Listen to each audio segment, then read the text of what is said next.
நன்றி, வணக்கம். ம் உங்களை மறுபடியும் சந்திக்கிறதுல மகிழ்ச்சி. ஆம், இன்னைக்கு நாம் பார்க்க வேண்டிய திருக்குறளை பார்க்கறதுக்கு முன்னாடி ஒரு சின்ன முன்னுரை சொல்லணும்னு நினைச்சேன். அந்த முன்னுரையை நான் திருக்குறளை முடித்துவிட்டு பேசலாம்னு நினைக்கிறேன். அடுத்து 2வது திருக்குறளுக்கு போக முடியுமா அப்படிங்கிறது ஒரு சின்ன ஐயம் இருக்கு. பார்ப்போம். இன்றைக்கு நாம் பார்க்க வேண்டிய திருக்குறள்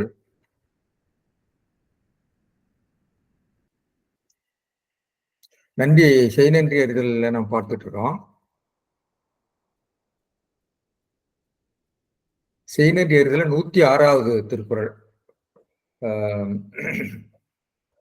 நாம் பார்க்கக்கூடிய திருக்குறள் அதுதான்.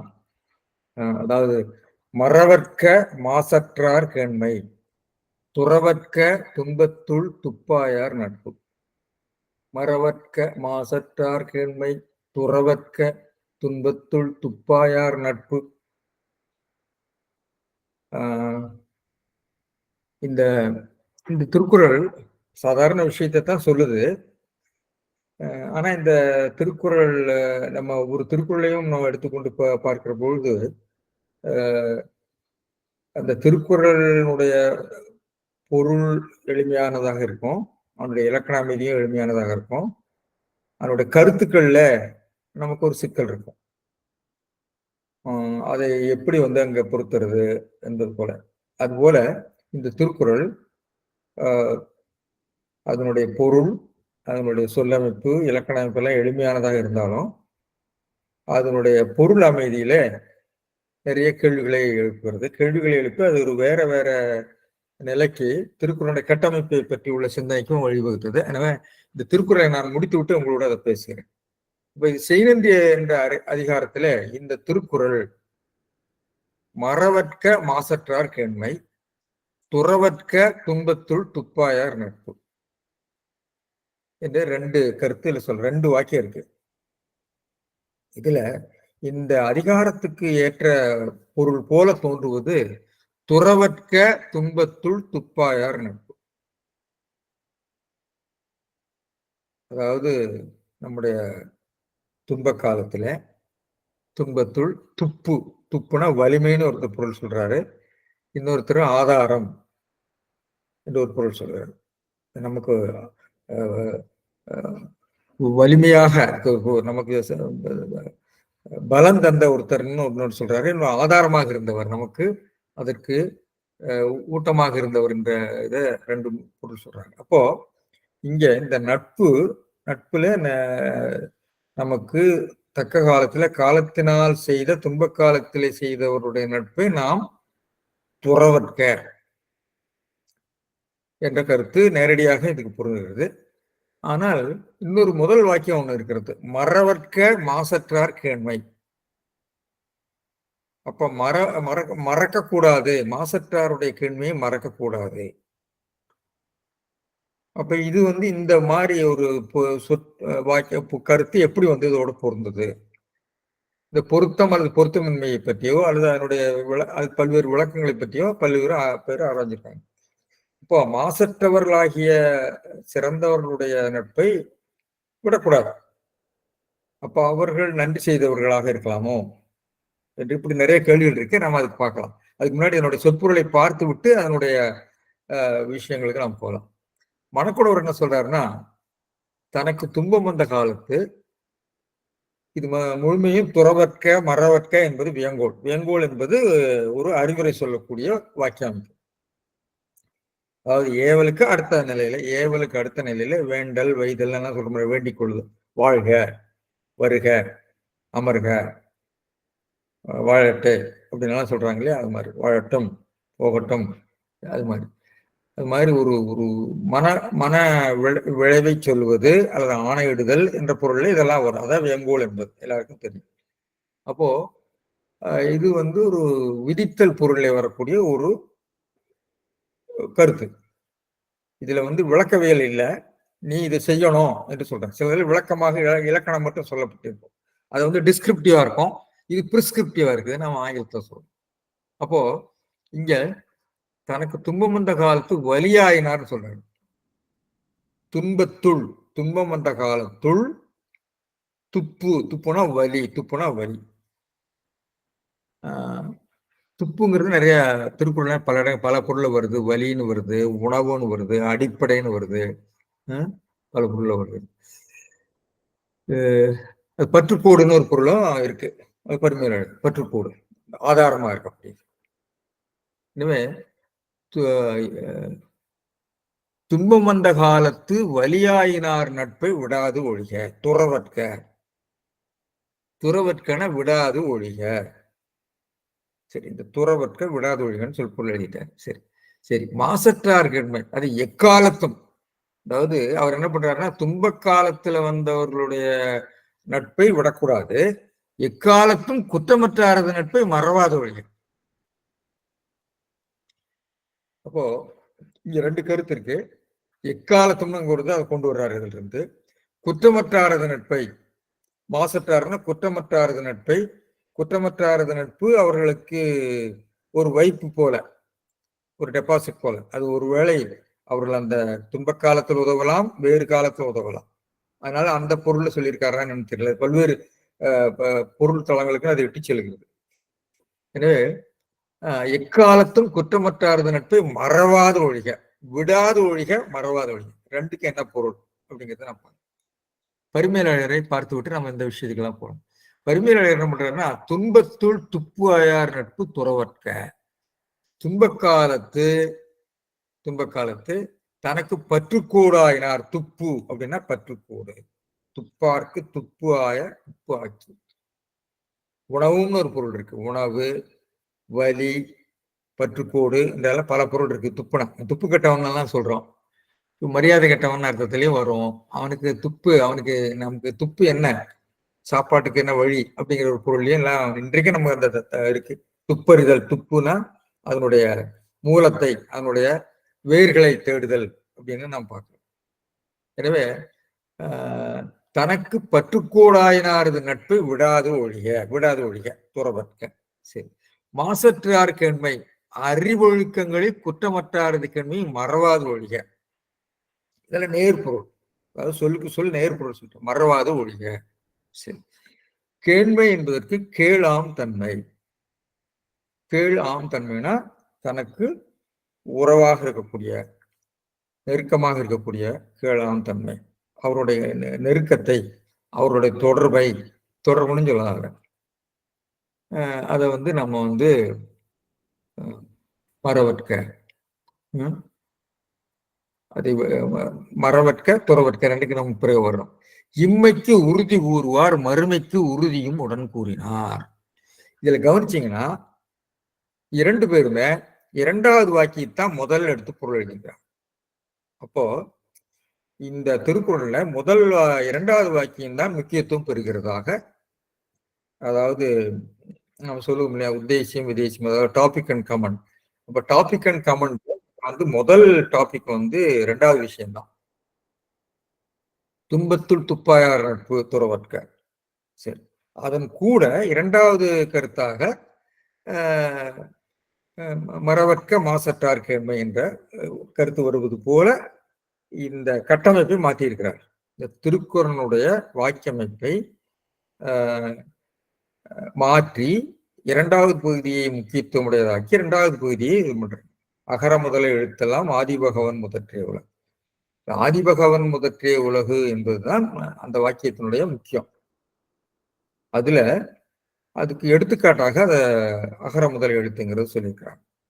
இந்த வாக்கிய அமைப்பு பெரும்பாலும் எடுத்துக்காட்டு ஓமையில வரும். எடுத்துக்காட்டு ஓமை என்று சொன்னா திருஷ்டாந்தம், அது ஓமை கிடையாது, அது ஒரு அனாலஜி. அதாவது முக்கியமான கருத்து அகர முதல எழுத்தெல்லாம் ஆதிபகவன் முதற்று தான் முக்கியமான கருத்து. எப்படி என்றால் அகர முதல் எழுத்து போல என்ற ஒரு அனாலஜி, திருஷ்டாந்தம் சொல்லுவாங்க. அப்ப இத திருஷ்டாந்தமா சொல்றதா, திருஷ்டாந்தமா சொல்ல முடியாது. அதாவது எடுத்துக்காட்டாக இது உண்மையாக சொல்ல முடியாது. சொல்லலாம்னா விளைந்து கூட சொல்லலாம் போல் இருக்கு, தெரிய யோசித்து பார்க்க வேண்டும். அதனுடைய திருக்குறளுடைய அதனுடைய இது இருக்கு இல்லையா, கட்டமைப்பு, அதனுடைய செய்யுள் அமைப்பு அல்லது அதனுடைய நூல் அமைப்பு என்று சொல்லக்கூடிய, அதனுடைய நேரட்டாலஜி என்று சொல்லக்கூடிய அதனுடைய எடுத்துரைப்பியல், இந்த கோணங்களே நம்ம அதை பார்க்கணும். சரி, அதுக்கெல்லாம் நம்ம பிறகு வருவோம். எனவே என்ன சொல்றாருன்னா, பரிமேலழகர் கருத்து இன்மைக்கு உறுதி கூறுவார், மறுமைக்கு உறுதியும் கூறினார். ஏனென்றால் இந்த முதல் கருத்து மறவர்க்க மாசற்றார் கேண்மை. மாசற்றார் என்று சொல்லக்கூடியவர்கள் உயர்ந்த நிலையாகிய இம்மைக்கு, மறுமைக்கு, அடுத்த பிறவிக்குரிய ஒழுக்கங்களை சொல்லக்கூடியவர்கள் என்ற ஒரு அர்த்தத்துல அவர் அவர் என்ன சொல்றாருன்னா, தொகுத்து கூறினார். ஒரு கருத்தை சொல்ற போது இன்னொரு கருத்தையும் சொல்லியிருக்கிறாரு. அதாவது ஒன்றின முடித்தல் தன்னினம் முடித்தல்னு ஒரு உத்தி இருக்கு.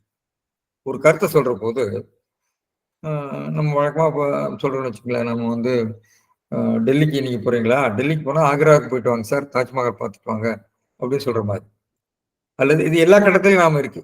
வீட்டுல அம்மா நான் குளிக்க போறேன், அடுப்புல குக்கர் வச்சிருக்கேன், கூட பக்கத்துல கீரை வேகுது, கீரையை பாரு, கீரை அடிப்பிடிக்காம பாரு, அதே மாதிரி குக்கர்ல சவுண்டு வருதான் சொல்றாங்க இல்லையா, தொடர்பு சொல்றாங்க இல்லையா. எல்லா கட்டத்திலையும் நம்ம ஒவ்வொருத்தரும் பேசுற போது நாம் பலரையும் அதாவது கிராமங்கள் ஒரு பழமொழி உண்டு, அதாவது ஆடு மேய்ச்ச மாதிரி இருக்கும், மச்சனனுக்கு பொண்ணு பார்த்த மாதிரி இருக்கும். அது மாதிரி ஒரு கருத்து செய்யற போது இன்னொரு கருத்தையும் சேர்த்து செய்யறது. அதுக்கு பேர் நூல் அமைப்புல ஒன்றின முடித்தல் சொல்லுவாங்க. நான் அதை பத்தி பேசுறேன். அது மாதிரி சொல்லியிருக்கிறதாகத்தான் ஒரு கருத்து இதுல இருக்கு. சரி, வரதராசனார் என்ன பண்றாருன்னா, குற்றமற்றவரின் உறவை எப்போதும் மறுத்தலாகாது, துன்பம் வந்த காலத்தில் உறுதுணையாய் உதவியர் நட்பு எப்பொழுதும் விடலாகாது, மறுத்தலாகாது. சரி, ரெண்டையும் நம்ம மனசுல வைத்துக் கொள்வோம். நாமக்கல்லார் என்ன சொல்றாருன்னா, குற்றமற்ற நல்லவர்களுடைய சிநேகத்தை மறந்து விடாதே, உன்னுடைய துன்ப காலத்தில் உதவி செய்தவர்கள் குற்றமுடையவர்கள் ஆனாலும் அதற்காக வெறுப்பு காட்டி அவர்களுடைய நட்பை தள்ளி விடாதே என்று இதை சொல்லியிருக்கார். இப்படி ஒவ்வொருவரும் தங்களுக்கு தோன்றிய கருத்துக்களை எல்லாம் சொல்லியிருக்கார். உன்னுடைய துன்ப காலத்தில் உதவி செய்தவர்கள் குற்றமுடையவர்களானாலும் அவர்களை வெறுப்பு காட்டி அவர்கள் நட்பை விடாதே. தெரியல, அது ரொம்ப கொஞ்சம் வலிந்து இருக்கிற மாதிரி இருக்கு. ஒருத்தர் கருத்து இருக்கு. சரி, இதனுடைய வாக்கிய அமைப்பை சொல்லிவிட்டு இதே மாதிரி கருத்தை திருவள்ளுவர் வேற இடத்துலயும் சொல்லியிருக்காரு. ஏன் சொல்லியிருக்காரு அப்படிங்கிறது பரிமேலழகர் மணக்கூடவர்களாம் துறவற்க துன்பத்துள் துப்பாத நட்பு என்ற முதல் வாக்கியத்தையும், இரண்டாவது மறவற்க மாசற்றார் கண்மையும் செய்திருக்கிறார். இங்க பாத்தீங்கன்னு சொன்னா நட்பு கேண்மை என்ற 2 சொற்கள் இருக்கின்றன. அதே மாதிரி மறவற்க துறவற்க என்று 2 சொல்றோம். இந்த சொற்களுடைய தன்மை, அதாவது ஒரு பொது விஷயத்தை, சமையல்ல அடுப்பை பத்தி பேசுறப்ப அடுப்புல இருக்கிற 2 விஷயத்தையும் தொடர்புறுத்தினாங்க. மாடு மேய்க்கிறப்போ அல்லது ஆடு மேய்க்கிறப்போ அங்க அதுக்கு ஒரு களம் இருக்கு, ஒரு பொது களம் இருக்கு. அதாவது ஒரு காமன் ஃபேக்டர் அங்க இருக்கு, ஒரு பொது களம் இருக்கு. அதனால இந்த நட்பை பத்தி பேசுற போது 2 நட்பு, ஒரு நட்பு நல்ல துன்பத்து, அந்த நட்பை மறக்காத, அதே மாதிரி பொதுவான ஒரு நட்பையும் மறக்காதேன்னு சொல்ற மாதிரி நாம எடுத்துக்கொள்ளலாமான்றது ஒரு கருத்து. ஆனால் மற்றவர்கள் இப்படி பல பேர் விளக்கம் சொல்றாங்க. இதே கருத்து எங்கெல்லாம் இருக்குன்னு சொல்லிட்டு நான் இந்த விஷயத்துக்கு வர்றேன். பாத்தீங்கன்னா இதே கருத்தை இங்க இருக்கு,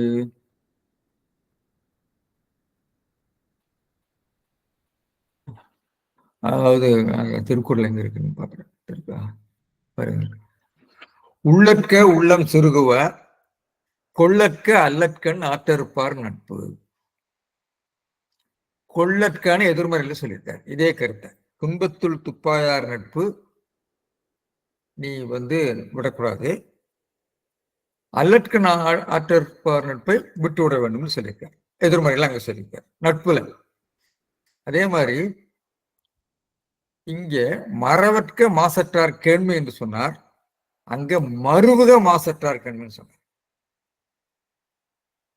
அது நட்பு அதிகாரத்தில் மறுவுக மாசற்றார் கேண்மை. ஒன்று ஈத்தும் ஒருவுக ஒப்பிலார் நட்பு.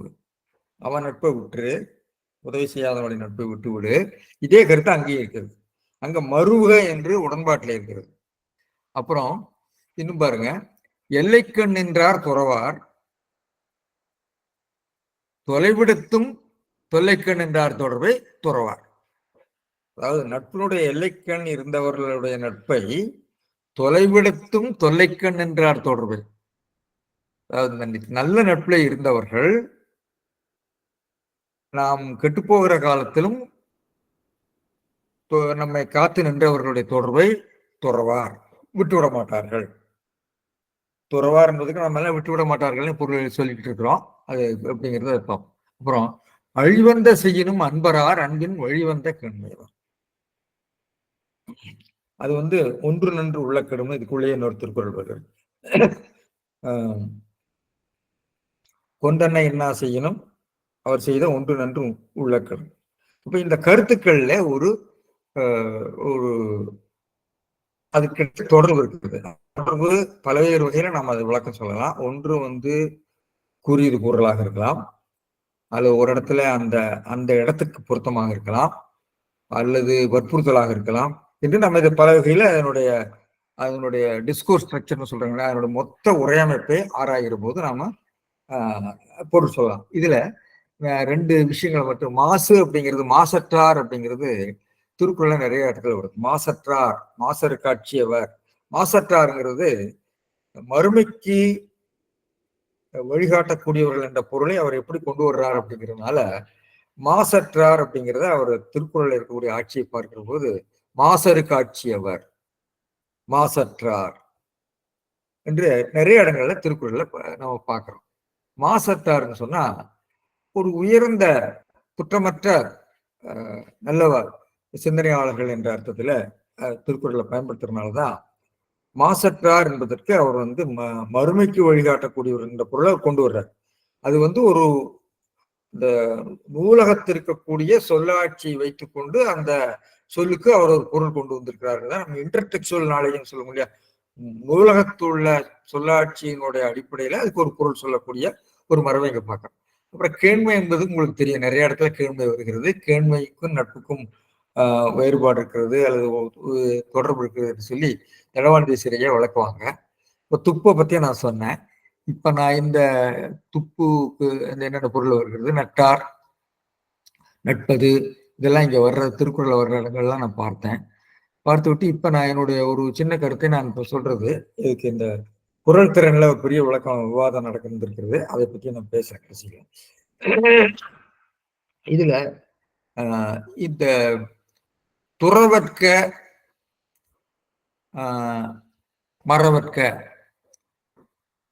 மறவற்கன்னு சொன்னா நினைத்துக் கொள்கன்னு சொல்றார். உள்ளுவர்னு சொல்றார். உள்ளுவர் தங்கன் விழுமம் துடைத்தவர் அடுத்த திருக்குறளே இருக்கிறது.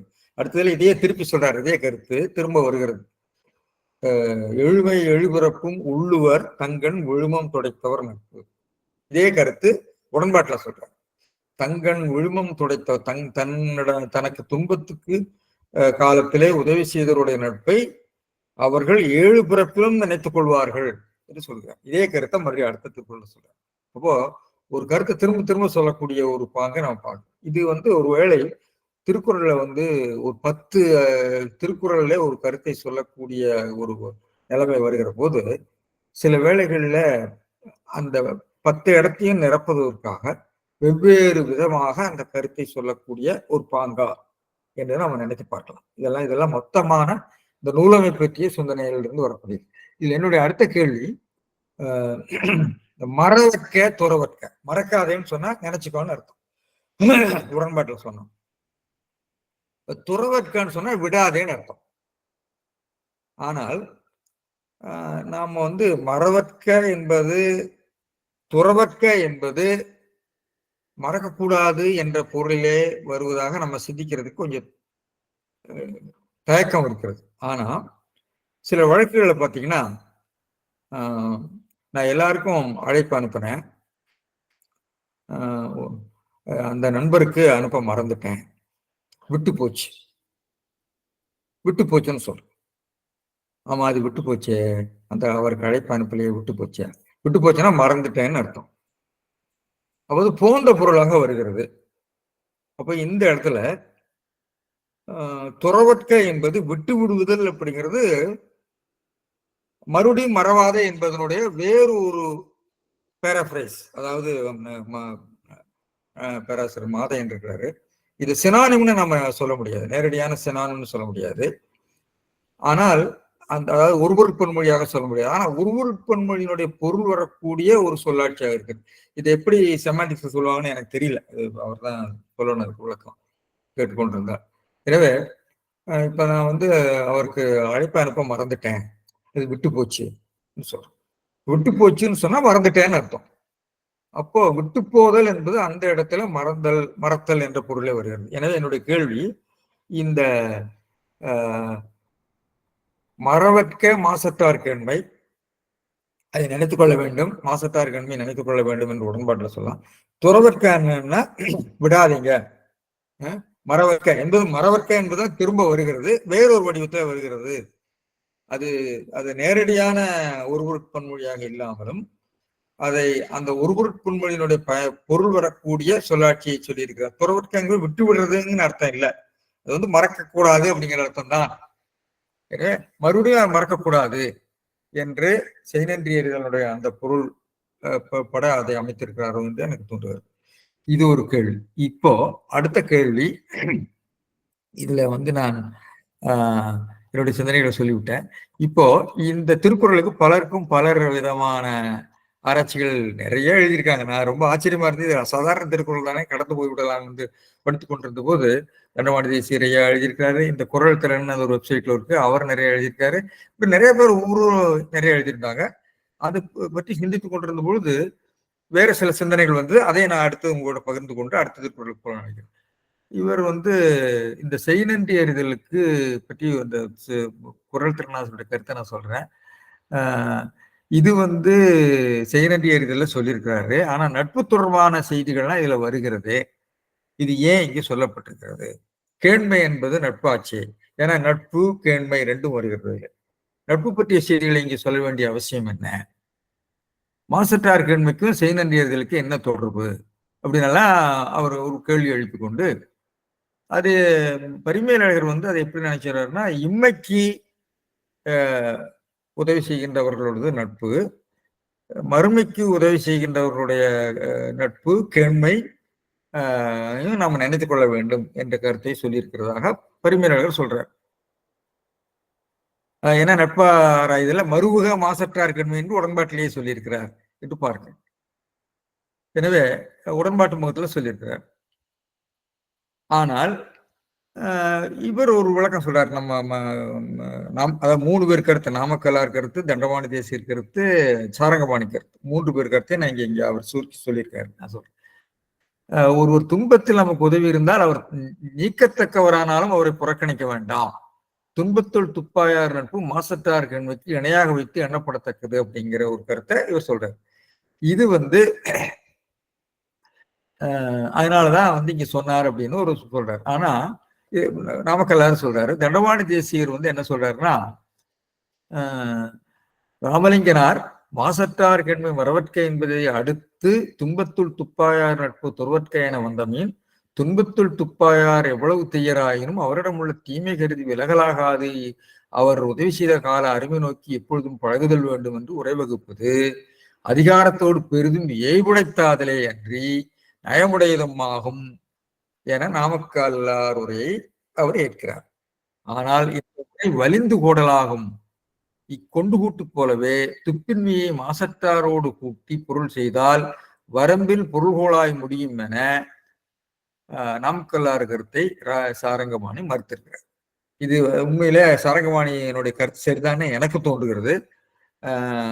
அதிகாரம் நோக்கி மாசற்றார்ன்றது நன்றி செய்த மாசற்றாரையே நோக்கியதாகவும் அவரை மறவற்க, எனவே அவர் செய்த நன்றியும் மறவற்க என்றவாறாயிற்று. துறக்கத்தக்க தீமை செய்தாராயினும் முன் செய்த நன்றி காரணமாக போற்றுகின்றதாம் கேண்மை உறவு. நன்றி செய்த மாசற்றார் கேளாவர், துன்பத்துள் துப்பாயார் நண்பராவர் என்ற நயம் காண்க என்றெல்லாம் எழுதியிருக்கிறார் ஐயா தண்டவாணி தேசியர். இது ஒரு வகையில இருக்கு. ஆனா எனவே இந்த 3 கருத்து இருக்கு. நாமக்கல்லார் கருத்து, அது உடன்படுகிற தண்டவாணி தேசியர் கருத்து, அதை மறுக்கக்கூடிய சாரங்கபாணியார் கருத்து. இது ஒரு வகையான விளக்கம். இதுல மொத்தத்துல பார்க்கிற போது இதுல நான் வந்து வேறொரு நிலையில பார்க்கிற போது இது ஒன்றின முடித்தல் தன்னின முடித்தல்னு ஒரு உத்தி. அதாவது ஒரு பொருளை கூறி முடிக்கையிலே அதற்கு இனமான பொருளையும் அதற்கு அங்குத்தானே கூறி முடிக்கையாக உத்தி. 32 வகை உத்திகள்ல ஒன்று. அப்ப இதை பத்தி கொஞ்சம் நான் பேசலாம்னு நினைக்கிறேன். அதாவது அதான் என்னுடைய முன்னுரையாக நான் சொல்ல வேண்டும் நினைச்சேன். இந்த கருத்தை விளக்கி விட்டு அந்த முன்னுரையை சொன்னா நன்றாக இருக்கு. எனவே இது ஒன்றின முடித்தல் தன்னின முடித்தல் என்ற ஒரு கருத்தினுடைய அடிப்படையில இதை அமைத்துக் கொள்ளலாம் என்று ஒரு பொது கருத்து இருக்கிறது. அதாவது நட்பாராய்தல சொல்லக்கூடிய கருத்தை எல்லாம் இங்க கொண்டு வந்திருக்கிறார் என்பது போல.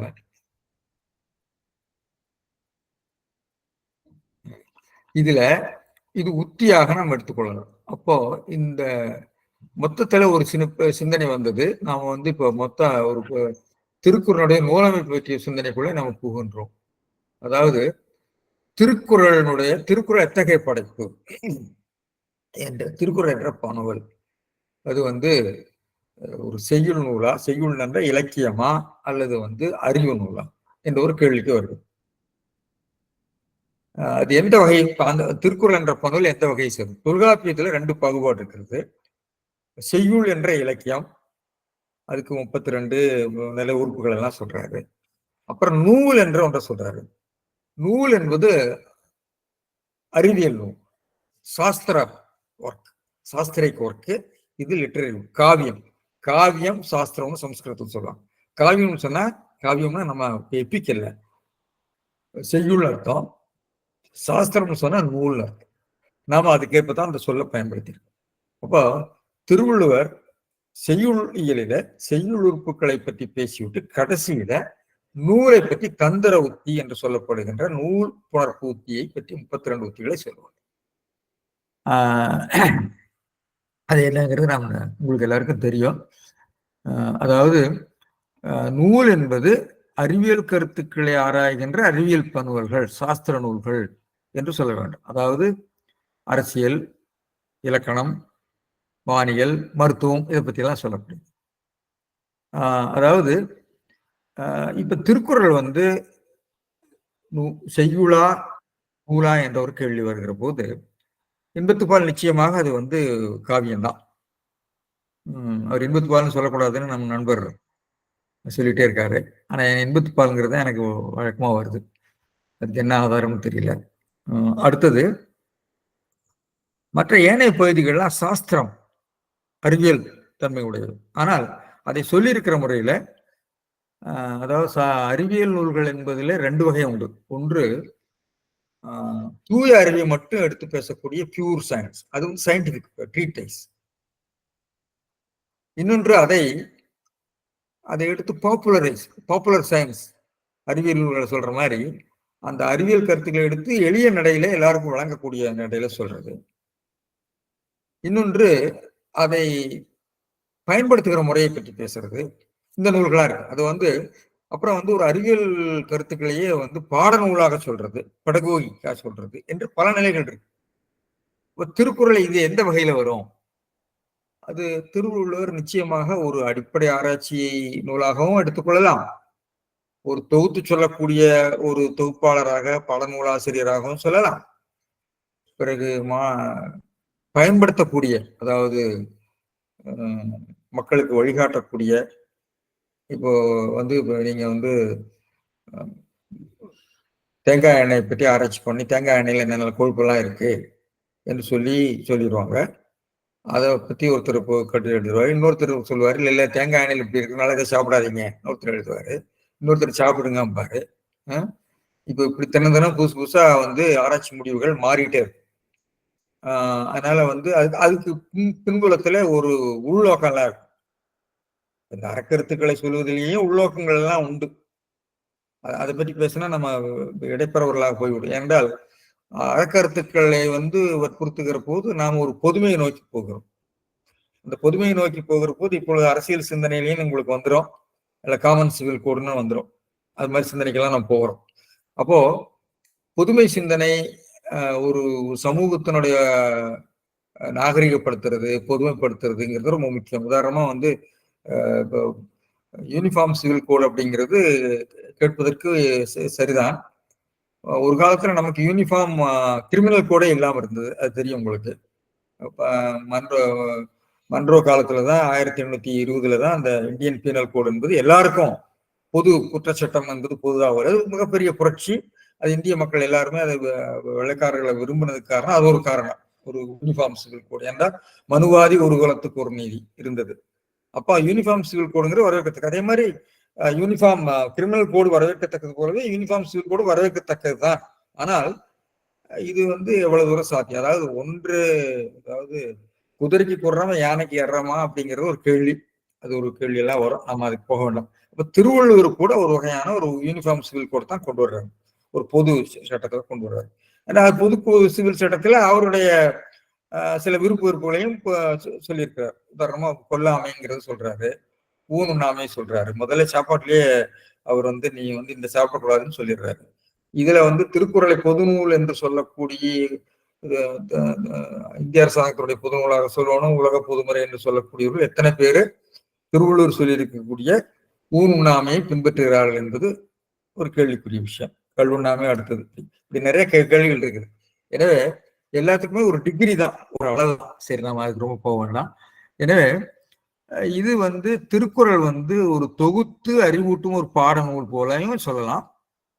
ஆமா, அது வேறொரு நிலையில சொன்னா திருக்குறள் ஒரு அதாவது அறிவியல் நூல்கள்ல டிஸ்கிரிப்டிவா இருக்கும், சில பிரிஸ்கிரிப்டிவா இருக்கும். இருக்கிறத சொல்லிட்டு போறது. இலக்கண நூல்கள் அப்படி சொல்லுவாங்க. இலக்கண நூல்கள் விளக்கவியல் இலக்கணங்களாகவும் இருக்கும், விதிமுறை இலக்கணங்களாகவும். தொல்காப்பியம் போன்றவர்கள் விளக்கவியல் இலக்கணம் தான் அதிகமா இருக்கும். ஆனால் விதிமுறை போல சில இடங்களை சொல்லியிருப்பார். ஆனால் நீதி நூல்களை பொறுத்தளவு விளக்க முறையில இருக்க வேண்டும், விதிமுறையில இருக்கும். அது சட்டம். அதாவது நீங்க பரிமையாளரை தெளிவுபடுத்தியிருக்காரு. திருக்குறள் சட்ட புஸ்தகம் கிடையாது. It is not a legal document, it is a ethical document சொல்றாரு. அதாவது சட்ட நூல் என்று சொன்னால் சட்ட நூல்ங்கிறது நாட்டுக்கு நாடு, இடத்துக்கு இடம் வேறுபடும். அதான் இப்ப எனக்கு மனுவாதி ஒரு குலத்துக்கு ஒரு நீதி கூட மாறுபடுது. ஒவ்வொரு ஜாதிக்காரர்களும் ஒரு நீதி வச்சிருக்காங்க. சில இடங்கள்ல விதவை திருமணம் உண்டு, சிலருக்கு இல்லை. எனவே இப்ப விதவை திருமணம் இல்லாத ஒரு சமூகத்துல போய் நீ விதவை திருமணம் பண்ண வேண்டும் என்று நம்ம வற்புறுத்த முடியாது. அப்ப யூனிஃபார்ம் சிவில் கோட்ல அதெல்லாம் வருமா அப்படின்னு எனக்கு தெரியல. இது மாதிரி கேள்விகள்லாம் வருது. எனவே இந்த விதிமுறையாக சொல்ல வேண்டிய விஷயங்களை இதுல சொல்லியிருக்கிறாரு. அதாவது எல்லாருக்கும் பொதுவான விதியைத்தான் சொல்லியிருக்கிறாரு. It is not legally bind, legal கிடையாது, இட் இஸ் அற கருத்து என்று அவர் சொல்லுவார். எனவே இது சட்டம் இல்லை. நூல்களை நீங்க பாகுபாடு செய்யற போது இது சட்ட புஸ்தகம் கிடையாது. சட்ட புஸ்தகம் நடைமுறைகள்லாம் வரும். நீ போக்குவரத்துல இடது பக்கம் போகணும், வலது பக்கம் போகணுங்கிறதெல்லாம் சட்டம். அதெல்லாம் நம்ம சொல்ல முடியாது.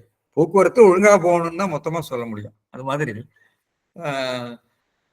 இந்த திருக்குறள் ஒரு விளக்கவியல் நூலாகவும் இருக்கிறது, ஒரு விதிமுறை நூலாகவும் இருக்கிறது, அல்லது இரண்டும் கலந்த நூலாகவும் இருக்கிறதுன்னு நம்ம வேணா சொல்லிக்கலாம். அப்புறம் அடுத்த கேள்வி, தொல்காப்பியர் சொல்லி இருக்கக்கூடிய செய்யுள் உறுப்புகள் அல்லது நூலுக்கு சொன்ன உறுப்புகளை நம்முடைய உரையாசிரியர்கள் ஆராய்ந்திருக்கலாம் என்ற கேள்வி. அதை நான் பார்த்த போது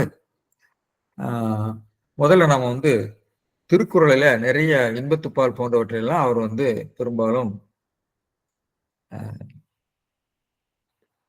செய்யுளுக்குரிய பல இயல்புகளை இன்னும் ஏனைய இயல்களிலும் எடுத்து சொல்லியிருக்கிறார். எனவே செய்யுள் இலக்கண நோக்கிலும் திருக்குறளை ஆராயக்கூடிய உரை விளக்கங்கள் இருக்கின்றன. அதே மாதிரி நான் பார்த்தபோது அவர் அதை நூலாகவும் பார்த்து உத்தி போன்ற அமைப்புகள் இருக்கின்றன என்பதையும் சுட்டி காட்டுகிற இடங்கள் இருக்கிறது. ஆனால் அதிகமாக அவர் அதை சொல்லல, ஆனால் இருக்கிறது, இல்லை என்று சொல்ல முடியாது. அப்போ முதல்ல அந்த 32 உத்திகள் உங்களுக்கு தெரியும். 32 உத்திகள் நான் எல்லாத்துக்கும் போகல, அதாவது நினைவுபடுத்திருக்காக மட்டும் சொல்றேன். 32 உத்திகள் இலக்கணம் படித்தவர்களுக்கு தெரியும். அதாவது நுதலை புகுதல், ஒத்துமுறை வைப்பே, தொகுத்து சுட்டல், வகுத்து காட்டல், இதெல்லாம் இப்படி வரும். பிறன்கோட்கூறல், பிறருடைய மதத்தை சொல்றது, அவதை மறுக்கிறது. அப்புறம் மாட்டறிந்தொழுது, மாட்டறிதெல்லாம் ஒரு இடத்துல சொல்லியிருக்கிறது, இன்னொரு இடத்துல இணைக்கிறது. மாட்டு வேற, மாட்டறிதல் வேற. மாட்டுங்கிறது போக்குறது, அது செய்யுள் வாக்கியங்களுக்கு இடையிலே போக்குறது. மாட்டறிதல்னா ஒரு இடத்துல சொன்ன கருத்தை இன்னொரு இடத்துக்கு பொறுத்துறது. இப்படி எடுத்த மொழியின் எய்த வைத்தல், பிறநூல் வழக்கு, பிறநூல் முடிந்தது தான் உடன்படுதல், பின்னால் ஒருத்தர் கருத்தை நான் ஏற்றுக்கொள்றது, ஒன்றின முடித்தல் தன்னின முடித்தல், அதான் இப்ப நான் வர்றேன். ஒரு இடத்துல சொல்ற இடத்துல அதோட தொடர்புடைய இன்னொரு கருத்தையும் சொல்றது. இப்படி வந்து உத்தி 32 சொல்றாங்க. உத்திங்கிறதும் வந்து ஒரு வகையான அதுல இன்றைய விளக்கம் சொல்றது வந்தா இது வந்து ஒரு ஒரு சயின்டிபிக் ட்ரீட்டைஸனுடைய அமைப்பை சொல்லக்கூடிய ஒரு ரெட்டாரிக்ஸ் ஆஃப் ஏ சயின்டிபிக் ரைட்டிங், அதை பற்றி உள்ள ஒரு செய்யுளவு. அதை எப்படி சொல்லலாம் என்ற பழைய கால இது உத்திகள் இலக்கணத்துக்கு மட்டும் இல்லை. சாரி,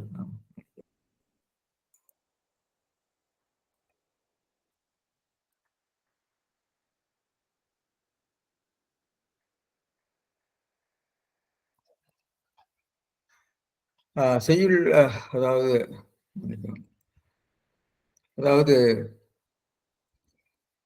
செய்யுளுக்கு அதாவது இந்த உத்தி என்ற அமைப்பு ஒரு வகையான நூலாக்க நெறிமுறை, ஒரு தந்திர உத்தி. நூலாக்க நெறிமுறைனா சயின்டிபிக், அதாவது அறிவியல் நூல்களை கட்டமைக்கக்கூடிய வழியை சொல்லக்கூடிய அதனுடைய அமைப்பு எப்படி இருக்கணும்னு சொல்லக்கூடிய இது ஒரு வகையான நான் முன்பே சொன்ன மாதிரி ஒரு நேரட்டாலஜி அல்லது அதாவது இது சயின்டிபிக் டிஸ்கர்சிவ் டெக்ஸ்ட்னு சொல்றாங்களே, அறிவியலுடைய கட்டமைப்பை சொல்லக்கூடிய. அதாவது நீங்க வந்து ஒரு நீங்க அல்கோரிதம்லாம் இவங்க பேசுறாங்க எப்படிலாம் அது வரிசை முறை வருதுன்னு, அந்த வரிசை முறை தான் அந்த ஒரு வகையான ஒரு கட்டமைப்பை சொல்லக்கூடியதான் இந்த உத்தி. இந்த உத்தியின் மூலமாக உத்தி என்பது ஒரு அறிவியல் நூலினுடைய ஆக்க நெறிமுறை, அதனுடைய ரெட்டாரிக்ஸ் ஆஃப் ஏ சயின்டிபிக் டெக்ஸ்ட். இது வந்து இலக்கணத்துக்கு மட்டும் இல்லை, எந்த அறிவியல் நூலுக்கும் பொருந்தும். அதனாலதான் பாத்தீங்கன்னா இந்த உத்தியை சிஸ்ருதருடைய அவருடைய மருத்துவ நூலினுடைய பின்னணிப்பிலையும் இருக்கு. இந்த நூலை படிக்க வேண்டிய முறை எப்படி படிக்கணும், இந்த சூத்திரங்களை எல்லாம் நீங்க எப்படி படிக்கணுங்கிறதுக்காக இந்த உத்தி கடைசியில் சொல்லப்பட்டிருக்கு. அதே மாதிரி அர்த்த சாஸ்திரத்திலையும் கடைசியிலே சொல்லப்பட்டிருக்கு. இந்த 32 வகை உத்தியும் சொல்லியிருப்பாங்க. சொல்லி நீங்க அர்த்த சாஸ்திரம்ங்கிறதும் இதே மாதிரி சூத்திரையாப்பிலே அமைந்த ஒரு அறிவியல் நூல். அப்போ இந்த அறிவியல் நூல்களில் எல்லாமே பின்னணைப்பாக இது இருக்கும். இந்த நூலமைப்பு நெறிமுறைகளை சொல்லக்கூடிய 32 உத்திகளும் இருக்கும். அதுல அந்த முறையில பாத்தீங்கன்னு சொன்னா திருக்குறள்ல இத வந்து ஒன்றின முடித்தல் தன்னின முடித்தல் என்ற உத்தியாக நம்ம எடுத்துக்கொள்ளலாம் என்று தோன்றுகிறது. திருக்குறள்ல வந்து பாத்தீங்கன்னா அவர் வந்து இது மட்டும் இல்லை, இந்த இந்த ஒன்றின முடித்தல் தன்னின முடித்தல் என்று சொல்லக்கூடிய இந்த தொகுத்து சொல்லக்கூடியதுல என்ன பண்ணுவார்னா சில வேளைகள் அதை வந்து ஒரு நீதிக்கு இன்னொரு நீதி உண்மையாக சொல்லுவார். அருளில்லார்க்கு அவ்வுலகம் இல்லை, பொருளில்லார்க்கு இவ்வுலகம் இல்லை, அங்கு அருளில்லார்க்கு அவ்வுலகம் இல்லை அப்படின்னு சொல்லுவார். முதலில்லார்க்கு ஊதியம் இல்லை, அப்படி வந்து ஒரே கருத்தை சொல்றோம். அருளில்லார்க்கு அவ்வுலகம் இல்லை, பொருளில்லார்க்கு இவ்வுலகம் இல்லாகிய அங்கு என்று ஒரு நீதிக்கு இன்னொரு உண்மையை சொல்றது. இது நிறைய நான் வந்து எடுத்துக்காட்டு இருக்கேன், நான் எல்லாத்தையும் சொல்ல. ரெண்டாவது ஒரு கருத்தை சொல்றப்ப இன்னொரு கருத்தையும் தொடர்படுத்தி சொல்றது. புறந்தூய்மை நீரானமையும் அகந்தூய்மை வாய்மையால் காணப்படும். ஒரு கருத்துக்கு இன்னொரு கருத்து அது வந்து அது பெரும்பாலும் பார்த்தீங்கன்னா எடுத்துக்காட்டு உண்மையாக வரும். பொச்சாப்பு கொல்லும் புகழை நிச்ச நிரப்பு கொன்றாப்பு. அதாவது மறதி எப்படி உங்க புகழை கொள்ளுகிறதோ அதை போல வறுமை உங்களுடைய நிச்ச நிரப்பு கொல்லும் அப்படின்னு சொல்றது. எனக்கு பொச்சாப்பு கொல்லும் புகழை நிச்ச நிரப்பு கொன்றாங்க அப்படின்னு சொல்லி அதை இன்னொரு கருத்துக்கு அதை வந்து எடுத்துக்காட்டு உண்மையாக சொல்றது. அது ஒரு கருத்துக்கு ஒரு கருத்து தொடர்படுத்தி சொல்றது, இன்னொரு கருத்தை அனாலஜியாக சொல்றது, அப்புறம் தொகுத்து சொல்றது. இதுதான் தொகுத்து சொல்றது தான் நம்ம இங்க பாக்குறோம். தொகுத்து சொல்ற போது பாத்தீங்கன்னா அதாவது சில இடங்கள்ல வந்து பல முறைகள் இருக்கு, அதுக்கெல்லாம் நான் போகல. அதாவது இந்த 1078ல கீழோருக்கையும் சொல்லிட்டு மேலோரையும் தொடர்படுத்தி சொல்லுவார். எனவே அப்புறம் இது போக வந்து திருக்குறள்ல காணப்படுகிற வேற சில உத்திகளை இனங்கண்டு சொல்லியிருக்கிற இடங்கள் ஓர் ரெண்டு நான் சொல்லியிருக்கேன். பிறர் மதம் கூறுதல்னு ஒன்று.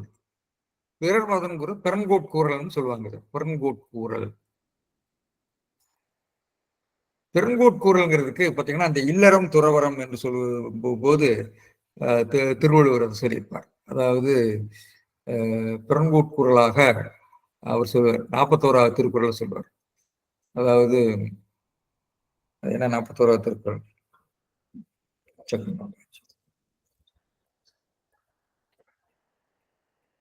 இல்வாழ்வான் என்பார் இயல்புடைய மூவர்க்கு நல்லாற்றின் என்ற துணை என்று சொல்லிட்டு இதே திருக்குறள், அதாவது இது ஒரு கருத்து சொல்லியிருப்பாரு. சொல்லிட்டு அறத்தாற்றின் இல்வாழ்க்கை ஆற்றின் புறத்தாற்றின் போய் பெறுவதவன் இயல்பினான் இல்வாழ்க்கை வாழ்வன் என்பார் மேல்வாருள் எல்லாம் தலை. அதாவது 4 ஆசிரமங்களை சொல்லிவிட்டு 2 ஆசிரமமாக சொல்லக்கூடிய கருத்தை அவர் சொல்வார். பிறர் மதத்தையும் சொல்லி தன் மதத்தையும் சொன்னார் சொல்வார். அதே மாதிரி இந்த சித்தனஞ்சராமையில சொல்வார். அதாவது 454ல மனமே பண்பை உருவாக்குவது என்ற ஒரு கருத்தை சொல்வார். சொல்லிவிட்டு அதுக்கு பரிமேலழகர் விளக்கம் சொல்ல, வேற மதம் 2 மதம் இருக்குன்னு சொல்றார். அதாவது நான் சொல்றேன், மனத்து உளது போல காட்டி ஒருவருக்கு இனத்து உளதாகும் அறிவு. மனசுதான் உன்னுடைய பண்பு உருவாக்குதுன்னு நினைச்சிட்டு இருக்க, இல்ல அது இனம்தான் முக்கியம் என்று சொல்கிற போது அவர் என்ன சொல்வார்னா, சரி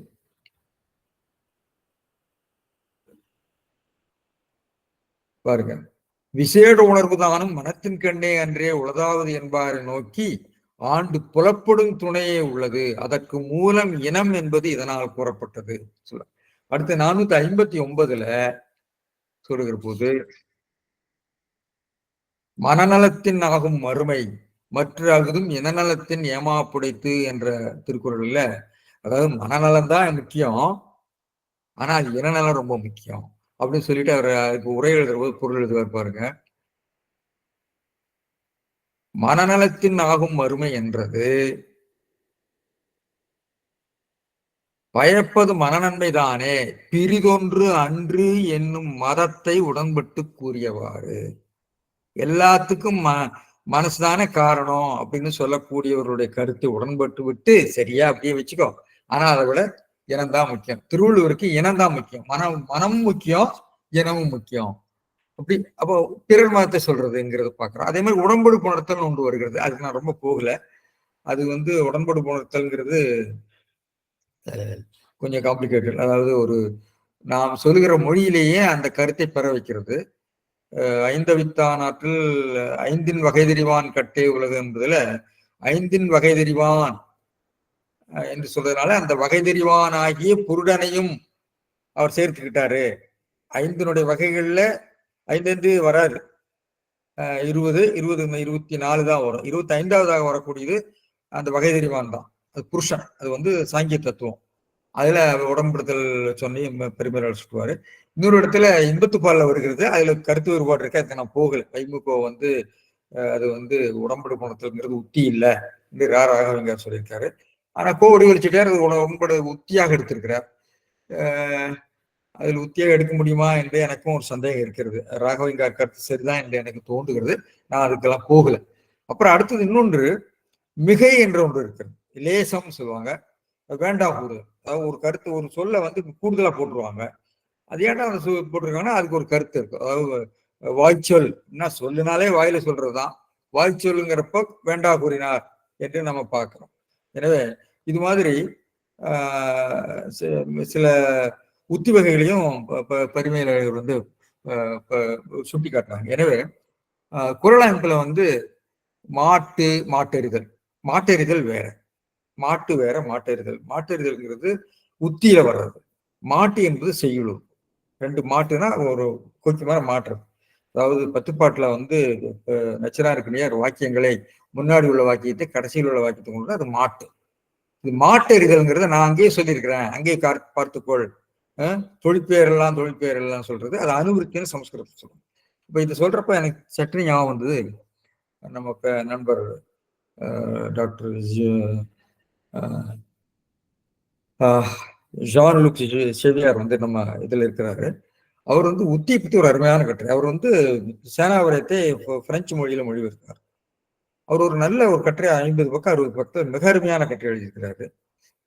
அந்த உத்தி என்ற அந்த வகைப்பாடு தொல்காப்பியத்திலும் நம்முடைய யாப்பருங்கலம்பர நூல்களிலும் மற்ற ஏழை நூல்களிலும் இருப்பதும், அது எப்படி வடமொழியிலும் இருக்கிறது, அது வடமொழியில் உள்ளதை நாம் எப்படி எல்லாம் மொழிபெயர்த்து கொண்டோம் என்பதையும் அவர் பேசுறார். ஆனால் இதை பற்றி ஒரு பெரிய ஆராய்ச்சி இந்த நெடுஞ்செழியன் போன்றவர்கள்லாம் சேர்க்கிறாங்க. இது வந்து உத்திங்கிறது தமிழ் இருந்துதான் சமஸ்கிருதத்துக்கு போச்சு என்று சொல்லி பெரிய ஆராய்ச்சி எல்லாம் பண்ணியிருக்காங்க. ஆனால் இந்த உத்தி என்ற அந்த கருத்தாக்கம், உத்தி என்பது ஒரு மெட்டா லாங்குவேஜ், அதாவது கருவி மொழி என்று சொல்லப்படுகிற ஒரு ஒரு இலக்கண நூலினுடைய மொழி, தொல்காப்பியத்தினுடைய மொழி. அந்த மொழி அல்லது அந்த நூலினுடைய கட்டமைப்பை சொல்லக்கூடியது நான் முன்பே விளக்குறேன். அப்போ அது இந்தியா முழுமைக்கும் பொதுவான பல விஷயங்கள்லாம் இருந்து, அது வந்து எந்த மொழியிலிருந்து போனாலும் சொல்றது கஷ்டம். பெரும்பாலும் நம்ம வந்து அடுத்து திருக்குறளை பற்றி உள்ள கேள்வி அதையும் சொல்லி நான் நிறுத்துறேன். அதுல வந்து நெடுஞ்செழியன் போன்றவர்கள்லாம் வந்து அர்த்த சாஸ்திரம் இருக்குது, சுசுருத்தில் இருக்கு, தமிழ் தொல்காப்பியத்தை தான் எழுதிட்டாங்க, நல்லா ஒரு ஆராய்ச்சி பண்ணியிருக்காங்க. அது அவ்வளவு வலுவுடையதாக இல்லை அந்த ஆராய்ச்சி. அதை பார்க்க நம்முடைய செவ்வியாருடைய ஆராய்ச்சி கொஞ்சம் நன்றாக இருக்கிறது. இது வந்து பொது கருத்தாக உருவாகியிருக்கலாம். அதாவது ஒரு ஒரு நூலாக்க நெறிமுறைகளை வடிவமைக்கக்கூடிய ஒரு சூத்திரத்தை, ஒரு பொது கருத்தை நாம் பார்க்கிற போது, எல்லா மொழிகளிலும் இருக்கிற போது அது பொது கருத்தாக உருவாகியிருக்கலாம், அது தெற்கோடு உருவாகிருக்கலாம், நமக்கு இல்லைன்னு சொல்ல முடியாது. ஆனால் செவ்வியாருடைய நூலை கட்டுரையை நான் வந்து அரவிந்தன் போன்றவர்களுக்கு அனுப்பி யாராவது மொழிபெயர்க்க சொன்னேன். பிரபாகரன் சொன்னேன், அவர் செய்யவே இல்லை. நல்ல கட்டுரை. அது வந்து 10 வருஷம் ஆச்சு அந்த கட்டுரை வந்து, அருமையான கட்டுரை. அதுல மாட்டெறிதல் வேற மாட்டு வேறங்கிறதுக்காக நான் சொல்ல வந்தேன், அதுக்கு போயிடுச்சு. எனவே இப்போ வந்து திருக்குறளை வந்து நம்ம நூல்னு பார்க்கிற போது அடுத்த சில கேள்விகள்ல வருகிறேன், அதை சொல்லி மட்டும் நிறுத்திடலாம்னு நினைக்கிறேன். திருக்குறள் நூல்னு சொன்னா முதல் நூல் வழி நூல், முதல் நூல் வழி நூல். ஏன்னா அடுத்த திருக்குறளுக்கு போக முடியாதுன்னு நினைக்கிறேன். என்றால் நான் இந்த பிறர் மதத்தை பற்றி சொல்கிற போது பரிமேலழகர் பல இடங்களில் சொல்லியிருக்கிறார். இது வடமொழி மதம் பற்றி சொன்னார். அதாவது உதாரணமா, ஈன்றால் பசிகாண்பான் ஆயினும் செய்யற்க சான்றோர் பழிக்கும் வினை என்பது பற்றி சொல்கிற போது இது அறநூல் பொது விதிக்கு முரண்பட்டது. அதாவது இல்ல அதான் நினைக்கிறேன். ஆம், இது வந்து ஈன்றால் பசிகாண்பானாயினும் செய்யற்க சான்றோர் பழிக்கும் வினை என்பது அரசியல்ல சொல்லப்பட்டிருக்கிறது, அமைச்சனுக்கு சொல்லப்பட்டிருக்கிறது. நீ வந்து பழிப்படுகின்ற செயலை செய்யாதீங்கன்னு அமைச்சருக்கு சொல்றாரு. அதுக்கு பரிமேலழகர் விளக்கம் சொல்ற போது சொல்றாரு, அதாவது ஒருவர் துன்பத்தில் இருக்கிற போது, தன் தாயோ பிள்ளைகளோ துன்பத்தில் இருக்கிற போது எந்த பாவம் செய்தாலும் அவர்களை காப்பாற்ற வேண்டியது பொறுப்பு என்பது தர்மசாஸ்திரம் சொல்லுகிறது, மனு தர்மத்துல இருக்கிறது. இது அறநூல் பொது விதி. இந்த அறநூல் பொது விதி அரசியல் செய்யக்கூடிய அமைச்சனுக்கு பொருந்தாது, அவன் நேர்மையாக இருக்க வேண்டும் என்பதனாலே அதை இங்கே சொன்னார் என்று சொல்லி, வடநூல் அறநூல் பொது விதியாயினும், வடநூலார் ஒரு அறநூல் பொது விதியாயினும் அது அரசனுக்கு, அரசியலுக்கு, டொமைன் ஆஃப் பாலிடிக்ஸுக்கு பொருந்தாதுங்கிறதுனால இங்க சொன்னார்னு சொல்லுவார் அவர்களுக்கு. அதே மாதிரி இன்றியமையா சிறப்பனாயினும் குன்ற வருவ விடல் என்ற இடத்துல அவர் சொல்வாரு, வடநூலிலே வந்து எப்படியாவது நீ வந்து செய்து உன் காரியத்தை சாய்த்துக்கொள் என்று சொல்லப்பட்டிருக்கிற கருத்துக்கு முரண்பாடாக இவர் சொல்லுகிறார் என்று சொல்லி பரிமேலழகர் வந்து இதை சுட்டி காட்டுவார். எனவே இந்த திருக்குறளை ஒரு நூலாகவும் பார்த்திருக்கிறார் பரிமேலழகர் என்பதுக்காக சொல்றேன். அப்ப நூல் என்பது என்ன அப்படிங்கிறத சொல்லி நான் நிறுத்தலாம் நினைக்கிறேன், அடுத்த திருக்குறளுக்கு போக முடியாது. நூல் என்பது அது மறுபடியும் பாகுபாடுகள் இருக்கிறன. முதல் நூல் வழி நூல். முதல் நூல் என்பது முனைவன் கண்டது முதல் நூலாகும். ரொம்ப ஞானிகளுடைய தங்களுடைய எண்ணத்திலிருந்து வரக்கூடியதுதான் முதல் நூல் என்று சொல்கிறார். அப்படி எந்த ஞானியுமே அப்படியே சுயம்புவாக தோன்றி சொல்ல முடியுமான்னு எனக்கு தெரியல. அவர்கள் நிச்சயமாக முன்னோருடைய அனுபவங்கள், முன்னோருடைய கருத்துக்கள் இவற்றையெல்லாம் ஆராய்ந்து அவற்றிலிருந்து கண்டுபிடித்திருப்பார்கள் நிச்சயமாக. எனவே முதல் நூலிலும் ஒரு வகையான வினையின் நீங்கிய விளங்கிய அறிவின் முனைவன் கண்டது முதல் நூலாகும். முனைவன் கருத்து முழுமையும் முனைவனுக்கே உரியதா, அதை அவன் ஒழுங்குபடுத்தின முறையில அவன் அதை புதுமையாக சொன்னானா அப்படிங்கிறது ஒரு கருத்து இருக்கு. சரி, அப்போ முதல் நூல் வழி நூல். வழி நூல்ங்கிறது அதிலிருந்து வரக்கூடியது. அதுல சார்பு நூல் என்ற ஒன்றையும் பின்னாடி சொல்லுவாங்க. அப்ப இப்படி பாகுபாடுகள் நிறைய இருக்கிறாங்க. வழி நூல்ல தொகுத்தல், விரித்தல், தொகையைத்து விரித்தல், தொகை தொகுத்தல், விரித்தல், தொகை விரி என்று சொல்லி அவர் 4 சொல்லுவார். மொழிபெயர்ப்பு என்று சொல்வார். அப்போ இந்த 4ல திருக்குறள் எந்த வகைப்படும்? இந்த 4 பொருளுமே இதில் அடங்குமா? தொகுத்தல் இருக்கு, வகுத்தல் இருக்கு, தொகுத்து விரித்தல் இருக்கும், அப்புறம் மொழிபெயர்ப்பு இருக்கலாம் என்று நாம யோசித்து பார்க்கலாம். எனவே திருக்குறளிலே ஏனென்றால் இந்த கொலையிற்குடியாரை வேந்துரத்தில் பைங்கூழ் களைகட்டதனோட நேர் என்ற ஒரு திருக்குறள் இருக்கு. இது நம்முடைய அறநூல் முன்பதியில் சொல்லியிருக்கிறதுக்கு முரண்பாடாக இருக்கு. இதை பற்றி எடுத்துக்கொண்டு கபில் சோபல் சொல்கிற போது திருவள்ளுவர் நாம் நினைக்கிற மாதிரி மிக தூய நேர்மையானவர் ஒன்றும் கிடையாது, அவரும் மகா கில்லாடிதான், இங்க கொல்லலாம்ங்கிறத சமாதானப்படுத்திருக்கார் அப்படின்னு ஒரு கருத்து சொல்லுவார். அது டொமைன் வேற, இது அரசியல்ல கொலை செய்யலாம்ங்கிறத சொல்லியிருக்காரு. ஆனா இதே மாதிரி ஒரு கருத்து மனுவிலே இருக்கிறது, அரசியல்ல இருக்குது.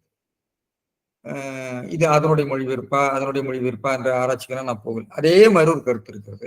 எனவே திருக்குறளில நாம் போன திருக்குறளை பார்த்த செயற்பட்ட அரசால்கள் அதை பத்தி நாம் பேசலாம். அதாவது செயற்பாட்டு வினை நிறைய இடங்கள்ல வருது. இந்த செயற்பாட்டு வினை பொருள் சொல்லக்கூடிய முறைகள் எல்லாமே நமக்கு ஒரு புது நடை. அது ஒரு அறிவியல் நடையினுடைய தன்மையுடையது. அது மொழிபெயர்ப்புல கூட அது ஊடாகவும் வந்திருக்கலாமா என்ற ஒரு கேள்வியை நான் எழுப்பினேன். எனவே இப்படி இந்த ஒரு திருக்குறள் பல்வேறு சிந்தனைகளை எழுப்பியது, நூலமைப்பு பற்றிய சிந்தனைகளை எழுப்பியதுன்னு சொல்லி இதோட நான் நிறுத்திக்கிறேன். அடுத்த திருக்குறளுக்கு போக முடியல. நாம் இதோட அந்த திருக்குறளை உரையை நிறைவு செய்யலாம் என்று நினைக்கிறேன். நன்றி, வணக்கம். உரையில இடையில ஒரு 5 நிமிஷம் என்னால கேட்க முடியல. முதல்ல இருந்தே வந்துட்டேன். அந்த 5 நிமிஷத்துல எதுவும் நீங்க அதை சொல்லிட்டீங்களான்னு எனக்கு தெரியல. அதை பத்தி நம்ம விரிவா சொல்லியிருக்கிறேன். அதாவது இந்த கருத்து இதோடு தொடர்புடையதுதான் என்று சொல்லி விவாதிக்கிறவர்கள் இருக்கிறது. இன்னொன்று இல்ல, இதோடு தொடர்புடைய கருத்தாக இங்க கொஞ்சம் வித்தியாசம், தொலைத்தொடர்போடு இருக்கக்கூடிய கருத்து அதை கொண்டு சொல்லியிருக்காருன்னு சொல்லியிருக்கிற கருத்து. அப்புறம் பல்வேறு விளக்கங்கள் இருக்கு. நாமக்கல்லார் விளக்கம், தண்டமான தேசியர், சாரங்கபாணி, இதெல்லாம் நான் சொன்னேன், தொகுத்து சொன்னேன். நான் இல்லாத அந்த 5 நிமிஷத்துல நிறைய சொல்லியிருக்கீங்க, நான் தான் கேட்க விட்டுட்டேன் போல இருக்கியா. இது பத்தி பெரிய நிறைய சிந்தனைகள் இருக்கு. சரி, நன்றியா, நன்றி.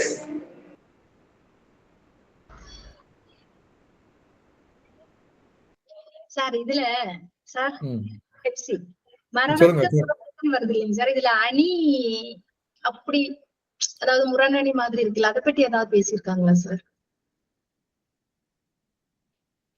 என்ன முரணணி இருக்குமா?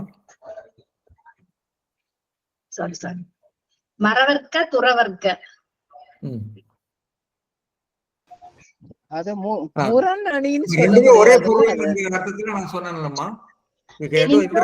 சொல்ற மாதிரி இருக்கு. சரி, அதுக்கு விளக்கம் சொல்ற மாதிரி இருக்கு. இல்ல, அது முரண்னு சொல்றதை விட ஒரு மாதிரி சமநிலை இல்ல, மறவர்க்க துறவர்க்க முரண் இல்ல.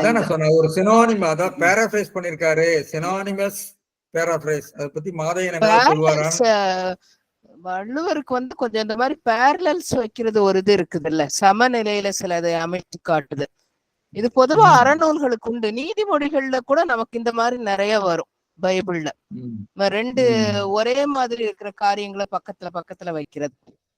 இந்த மூடனுக்கு இது சொல்வது தகாது, இது தகாது, அந்த மாதிரி வர்றது நிறைய இருக்கும். அது நீதிமொழிகள்ல ஒரு அமைப்பு. அது ஒன்றின முடித்தல் தண்ணின முடித்தல், அதை பத்தி நம்ம விளக்கணும் இல்லையா? பாருங்க, மிக்சியை அடுப்புல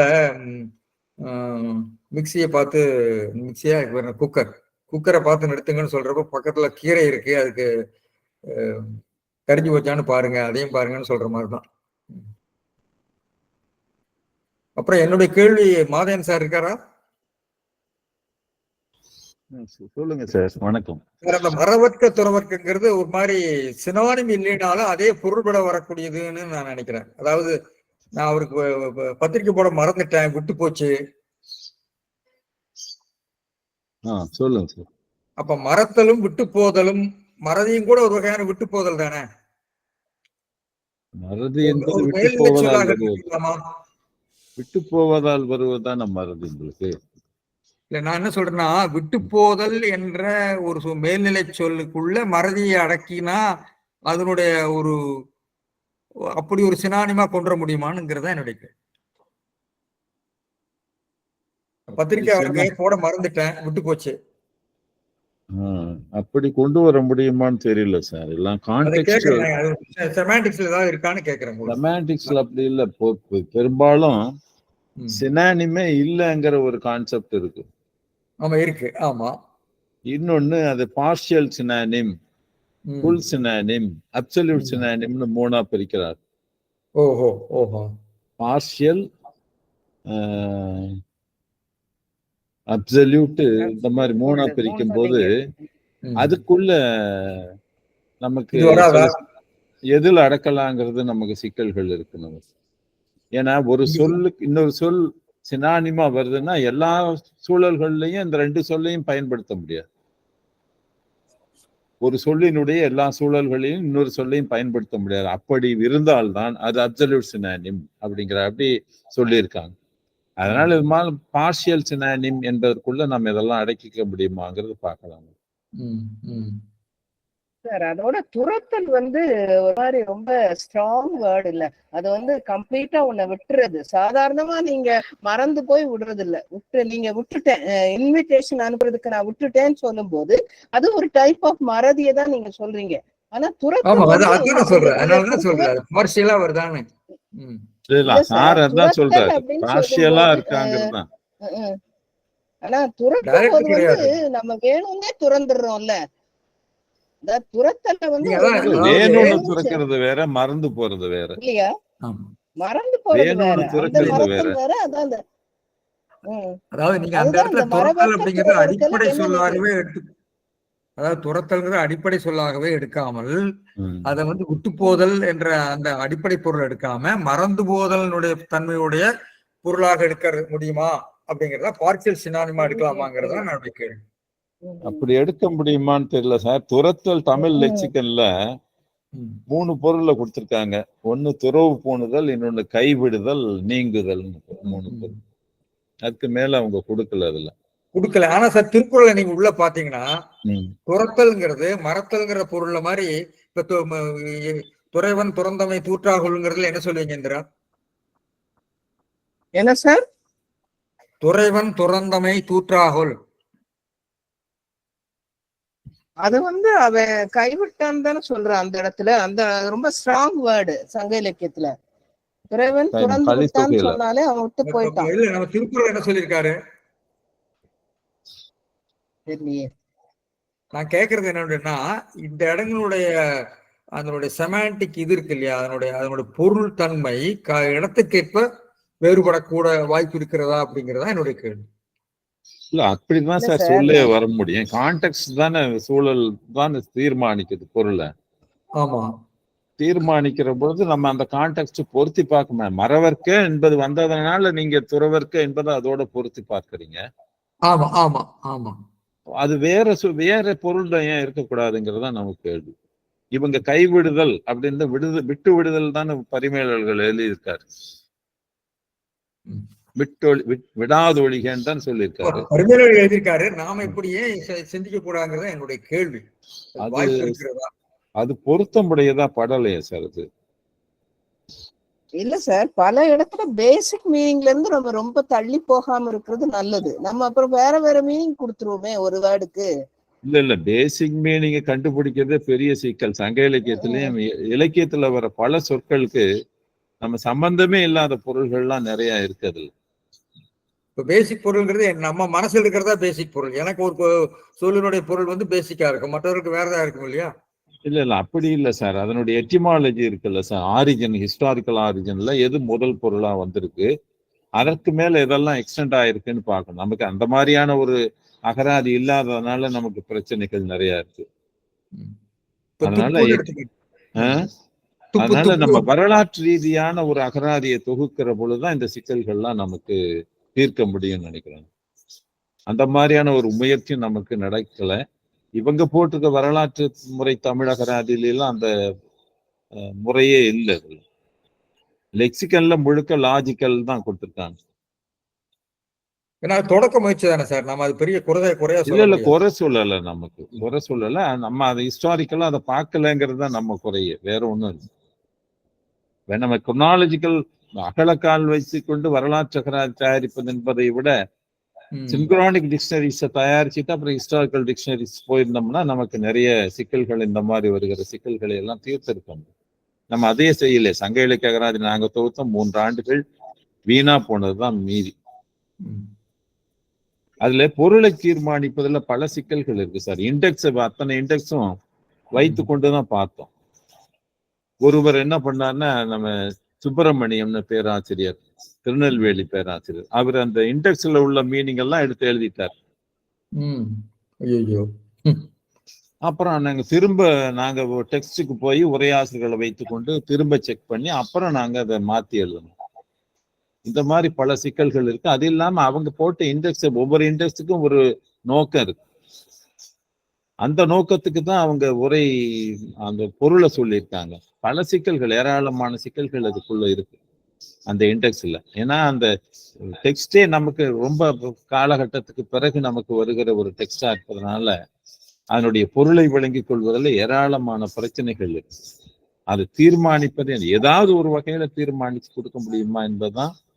அப்படின்னா மற்றவர்கள் முரண்படுகிறார்கள், உரையாசிரியர்களுக்குள்ளே அந்த வேறுபாடுகள் நிறைய இருக்கு அப்படின்னு பார்க்க.